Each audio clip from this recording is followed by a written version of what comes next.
Terutama gitu ya, kalau balik lagi kepada anak-anak, anak-anak di Indonesia itu kan banyak sekali terjadi penyakit TBC, begitu ya.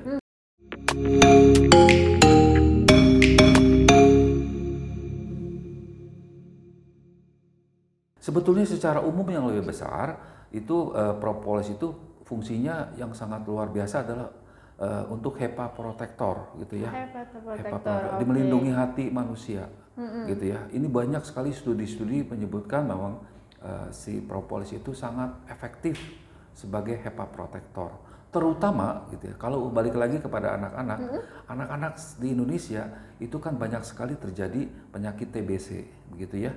Penyakit TBC yang diobati itu dalam jangka panjang, ya. Paling cepat 3 bulan, ya, 3 bulan, 6 bulan, 1 tahun. Betul. Nah, memang itu sangat baik untuk mencegah bakteri-bakteri yang diakibatkan oleh bakteri TBC itu. Tapi efek sampingnya adalah karena penggunaan obat-obatan yang begitu lama, itu akan sedikit mengganggu ke hati, ya. Keseimbangan di hatinya ya, Iya, Pak ke ya. liver itu menjadi ada suatu kerusakan biasanya, gitu. Nah, ini yang dibantu oleh propolis, gitu. Baik itu untuk anak-anak maupun orang dewasa. Ya, penggunaan obat-obatan yang terus-menerus itu harus juga diimbangi pencegahan atau membantu dalam Melindungi hatinya. livernya itu. Untuk yang TBC, begitu juga untuk yang kemoterapi juga sama, gitu ya. Yang kemoterapi tentunya para penderita kanker kan mau tidak mau juga harus melalui proses kemoterapi saat ini yang banyak terus dilakukan ya oleh para ahli itu. Nah, ini juga propolis membantu ya, membantu dalam proses melindungi liver, melindungi paru-paru dan sebagainya. Jadi hanya sebagai perisai sebetulnya. Si propolis Propolis itu sebagai perisai agar obat-obatannya atau kemonya itu atau sinarnya itu hanya menyerang kepada sel-sel yang mengganggu. Tapi sel-sel sehatnya dilindungi oleh propolis. Gitu sebagai sebetulnya protektor yang paling sebagai ini. protektor Betul. ya, Pak.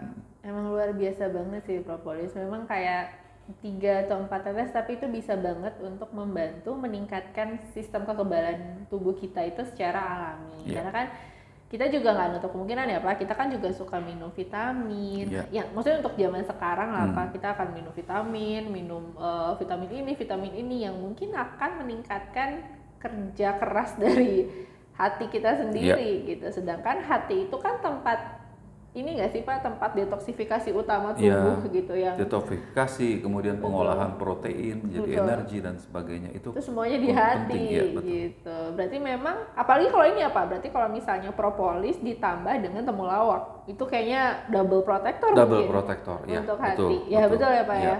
Gitu. Jadi memang oke banget untuk propolis sama temulawak ini kayak dijadiin sumber kekuatan hati nih untuk dia itu melindungi dirinya sendiri gitu. Karena memang kerja hati itu emang berat banget gitu di dalam tubuh.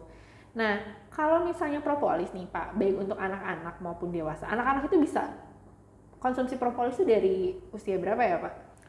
Sebaiknya memang dikonsumsi itu setelah berumur 1 tahun ke atas. Berarti sebenarnya produk yang dihasilkan lebah dan turunannya kayak madu, propolis itu bisa dikonsumsi dari anak-anak usia 1 tahun sampai dewasa ya, Iya, Pak? betul. Oke. Nah, ini nih, Pak, kalau misalnya propolis nih, Pak, kalau untuk anak-anak kan langsung aja nih, Pak, gitu. Tapi kalau misalnya untuk dewasa itu ada efek sampingnya nggak sih, Pak?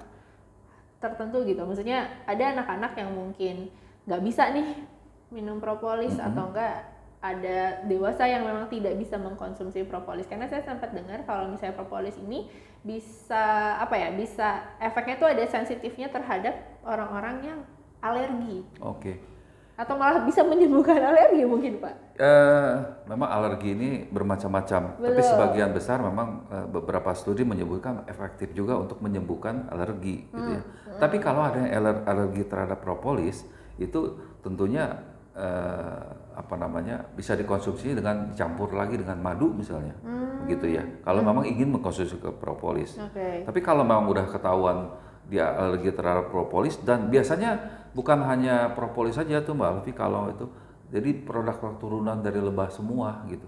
memang ada juga kecenderungan tapi kecil sekali. Oke.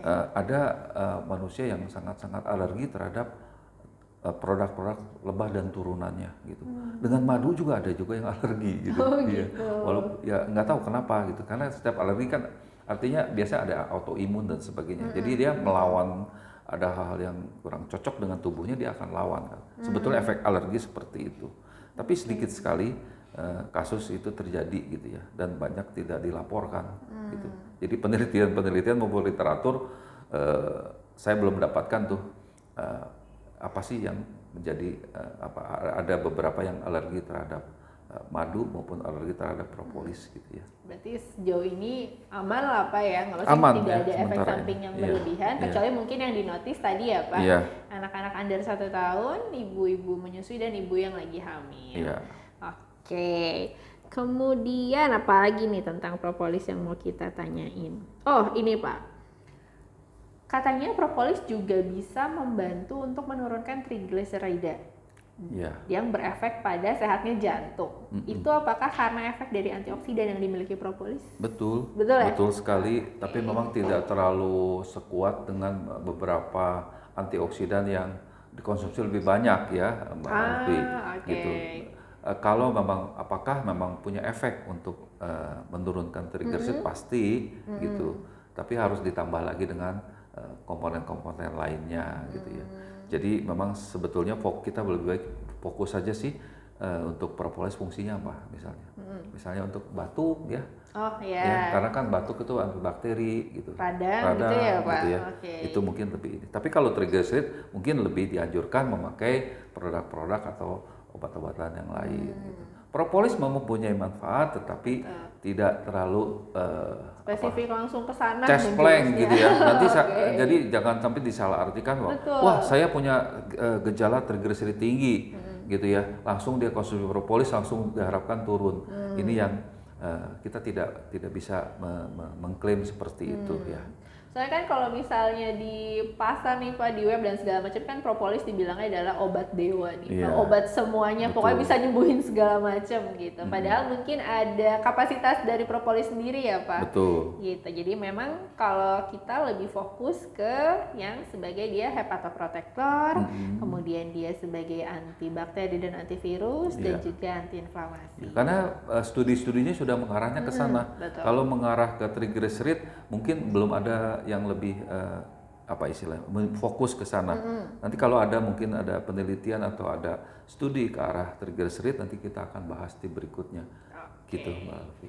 Oke, kalau begitu Pak Dwiko, mungkin itu aja sih Pak cerita-cerita kita tentang propolis. Jadi nanti kalau misalnya ada Sera Squad nih yang pengen tanya lebih lanjut mengenai propolis, boleh banget untuk isi di kolom komentar. Jadi nanti kita akan bahas juga, kita akan jawab secara langsung kalau misalnya Sera Squad itu nanya nih sebenarnya mungkin punya keluhan atau punya pertanyaan atau punya sesuatu yang pengen didiskusikan, itu boleh banget di kolom komentar.